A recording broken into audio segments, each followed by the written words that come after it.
కవితమ్మ గారికి, RS Praveen sir గారికి నా హృదయపూర్వక నమస్కారాలు.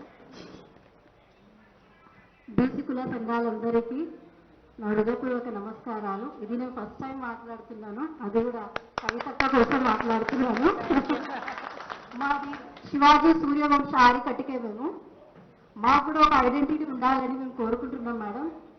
మేము మటన్ వృత్తి ఉంటుంది మాది. అయితే మా కుటుంబంలో వృత్తి చేసుకొని సంసారం గడిపించుకుంటారు అందరూ. నేను హిందీ మాట్లాడతాను, యాక్చువల్లీ నాకు తెలుగు సరిగ్గా రాదు, అందుకోసం ఏమనుకోకండి.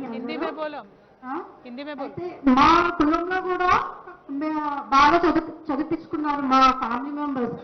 అయితే మా దాంట్లో ఇంజనీరింగ్ చేసిన వాళ్ళు ఉన్నారు, ప్లస్ ఎంటర్ప్రైజ్ చేసిన వాళ్ళు అన్నీ ఉన్నారు. కాకపోతే మళ్ళీ మా పిల్లలు ఏం చేస్తున్నారంటే అంతగా చదివి మళ్ళీ కుల వృత్తిలో వెళ్ళిపోతున్నారు.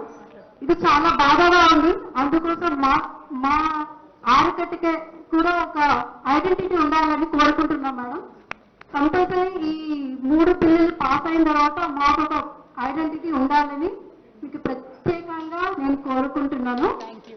ఇంకా మీకు ప్రత్యేకంగా మా నాగర్ కర్నూలుకి వచ్చినందుకు చాలా చాలా ధన్యవాదాలు. ఇంకోటి చెప్తున్నాను, మా బీసీ ఆరికట్టికలో మహిళగా మర్రి అన్న బీఆర్ఎస్ హయాంలో మర్రి అన్న వలన నాకు కౌన్సిలర్ సీట్ వచ్చింది. నేను కౌన్సిలర్గా అయిపోయింది 5 years అయిపోయింది. ఇప్పుడు 11th వార్డ్ సుమలత కరణ్ లాల్ నా పేరు. అయితే నేను మర్రన్న కూడా చాలా చాలా థ్యాంక్ యూ చెప్తున్నాను. జై మర్రన్న, జై కేసీఆర్, జై కవితక్క, జై భీమ్. Thank you.